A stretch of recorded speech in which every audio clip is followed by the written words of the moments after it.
Euh, Bonsoir à tous, j'espère que vous allez bien.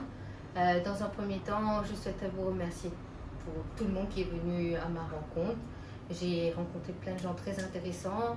Je me sens rassurée par rapport au low carb et au ketogenic diet à l'île Maurice. C'est pas aussi méconnu que j'aurais imaginé. Il y a plein de gens qui connaissent ces bienfaits et ça m'encourage encore plus dans ce que j'ai comme pensée pour l'avenir de Keto Angels. Ça à part, la vidéo de ce soir va être un petit peu ennuyeuse peut-être pour plusieurs parce que je vais être plutôt scientifique. Vous parler un peu de mes choix de sucre que j'utilise dans mes pâtisseries parce qu'il y a eu plein de monde qui s'inquiète du fait que j'utilise le xylitol et pas l'érythritol comme eux ils auraient souhaité, et je vais vous expliquer un peu pourquoi dans cette vidéo. En fait, quand j'ai créé mes prototypes dans les 4 dernières années que je les ai façonnés, la plupart de mes prototypes elles ont été faites avec l'érythritol et le xylitol, les deux, ou des fois uniquement l'un ou uniquement l'autre. Sauf que quand j'ai commencé à imaginer c'est-à-dire commencer un business et le commercialiser, il fallait que je prenne en compte le prix des différents sucres disponibles sur le marché. Et en ce moment, le sac d'érythritol, je le trouve dans certaines e-shops Health and Wellness. Je pense que tous les gens qui font le low carb et le keto diet à l'île Maurice savent bien où trouver ça. Et en ce moment, elle est à plus de 1040, presque 1050 roupies le kilo. Qui, comparé aux xylitol que j'arrive à trouver à un prix négocié en wholesale, qui est plus intéressant pour moi et qui me permet de proposer mes gâteaux à un prix que je trouve plus accessible à un plus grand pool de personnes. Vu que moi, j'ai pas commencé Keto Angels pour être une pâtisserie pour certaines personnes, catégories de personnes uniquement, mais vraiment je suis motivée pour que la grande majorité des Mauriciens puissent avoir un accès à ces produits-là pour pouvoir régulariser leur diabète et aussi perdre du poids. C'est une des raisons qui m'a fait me décider vers le xylitol en ce moment au lieu de l'érythritol. Alors je précise en ce moment. Je vais vous expliquer du coup pourquoi c'est important en ce moment. Déjà, je souhaiterais vous rassurer par rapport au xylitol. Ça ne va pas vous enlever du kétose parce que tout est une question de comptabilité, enfin de comptage, de net carb que vous allez ingérer pendant toute votre journée, que ce soit à travers mes pâtisseries, le pain et vos autres mets qui sont à côté. Moi, mes produits, elles viennent comme ça. C'est-à-dire que vous avez notre logo, c'est quoi comme produit, et derrière vous allez avoir liste d'ingrédients et un tableau, le nutritional data.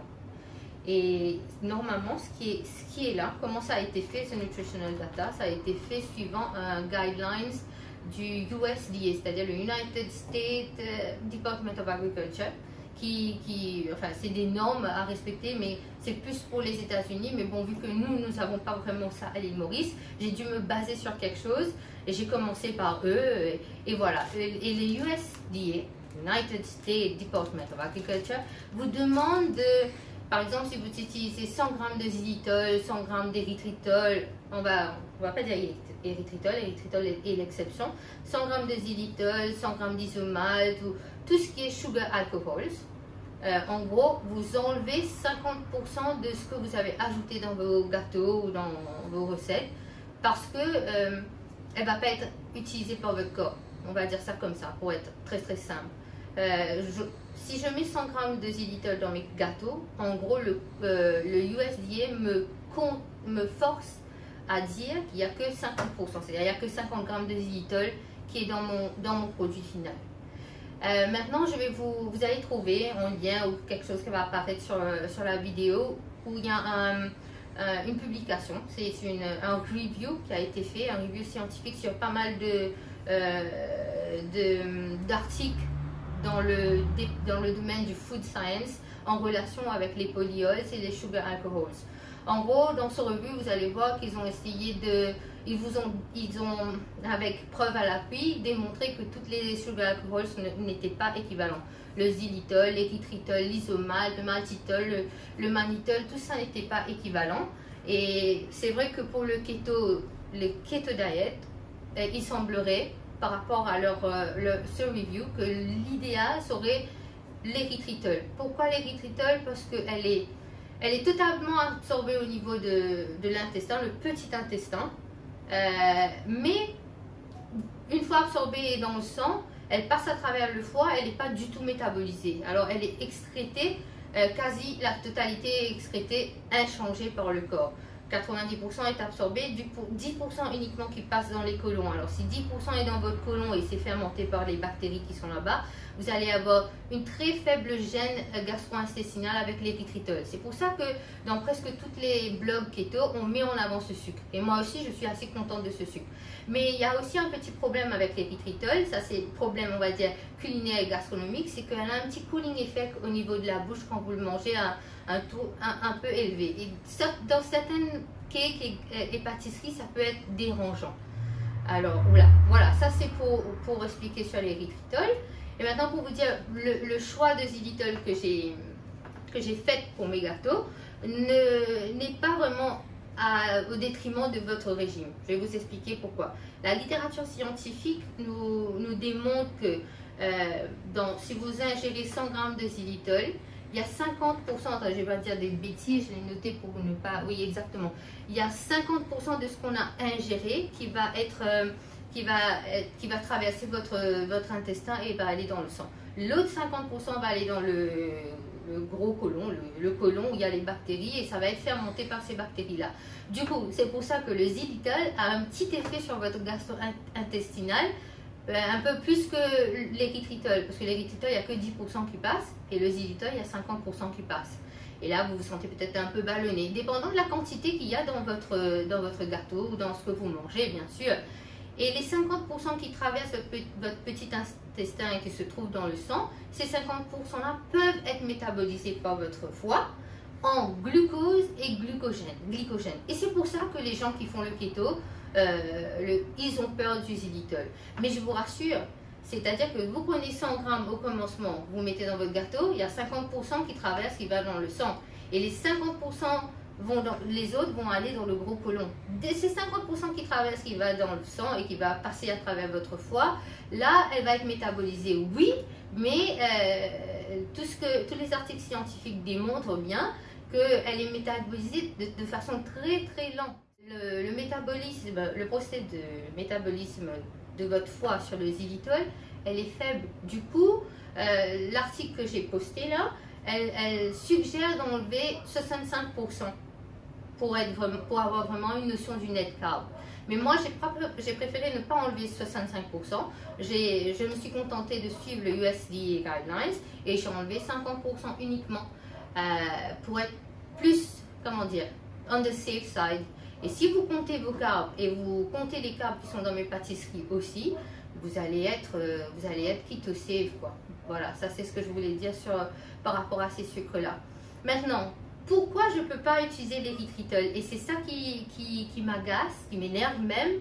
Et je pense que vous allez être étonnés, comme moi aussi j'ai été étonnée de savoir que l'érythritol est prohibé à l'île Maurice. Ce produit que je tiens dans ma main, que j'ai acheté dans une échoppe locale ici, que j'ai pu trouver en grande surface il n'y a pas si longtemps, et même dans un magasin spécialisé vers Rivière-Noire, j'ai trouvé l'érythritol sur les étals, mais pourtant, quand moi j'ai fait des démarches pour pouvoir l'acheter directement avec un fournisseur chinois, vu que moi je l'utilise comme matière première, je vais l'acheter en grande quantité, l'idée générale c'était d'acheter bulk, pouvoir avoir un prix très très accommodant et le mettre dans mes gâteaux et vous proposer aussi un gâteau qui est, comme je vous dis au commencement, accessible. Sauf que le Food and Import Unit de l'île Maurice là, ils m'ont envoyé un petit mail, je pense que je vais les poster, je sais pas, en lien où ça va apparaître, ça dépend de mon collègue là, de Julien.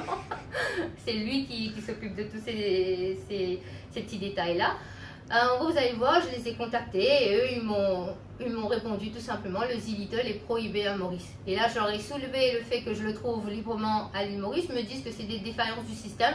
En gros, c'est pas vraiment leur problème. Si je veux du coup peut-être porter plainte, envoyer une lettre formelle pour que eux ils puissent agir. C'est-à-dire que avec le mail que j'ai envoyé, ils ne peuvent pas agir.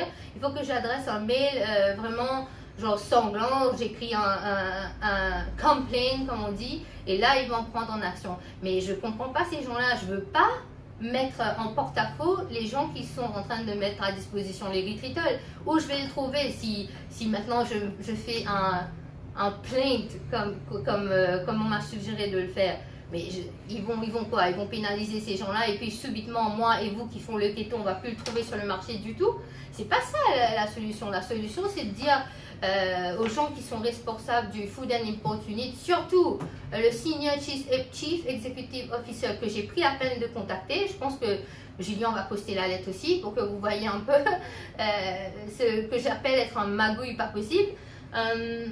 J'ai pas de réponse au fait, j'ai appelé plusieurs fois, j'ai contacté la secrétaire, on me dit, vous savez, pour avoir accès avec le Senior Chief Executive, il y a une espèce d'étape, il faut peut-être passer avec le Permanent Secretary, il faut peut-être passer avec d'autres personnes, mais c'est quoi ça? Quand il y a les élections, on voit tout le monde qui débarque ici, comment est-ce qu'on peut aider, etc.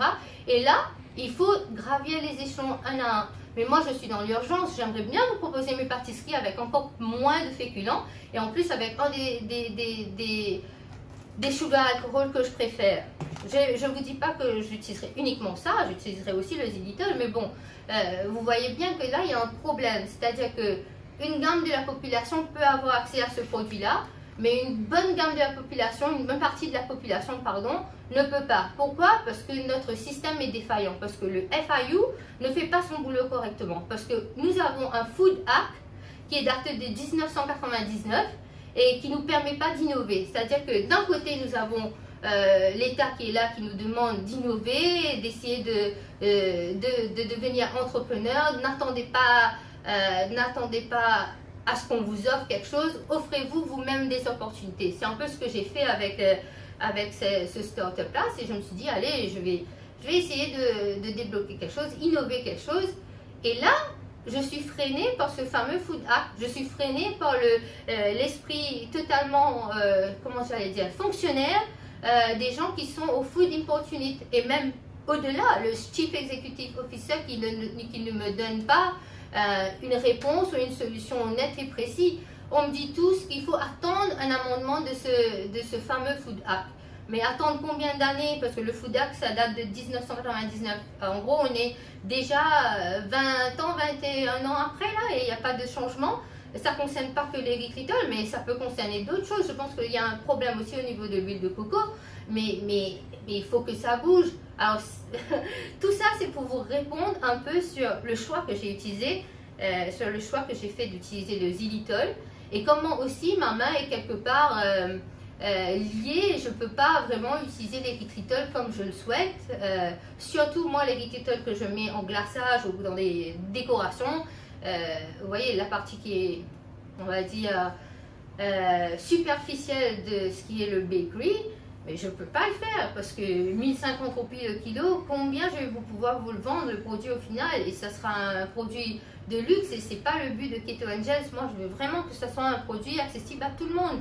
Alors, je pense peut-être faire circuler une pétition, quelque chose qui va essayer de faire bouger les choses parce que je ne suis pas une personne, je suis pas dans la politique, je ne connais pas les lois et j'essaie de savoir comment on fait pour motiver les gens à changer une loi qui nous est néfaste à tous, à tout le monde à l'île Maurice. On est en train d'être victime de ça parce que ça ne nous permet pas.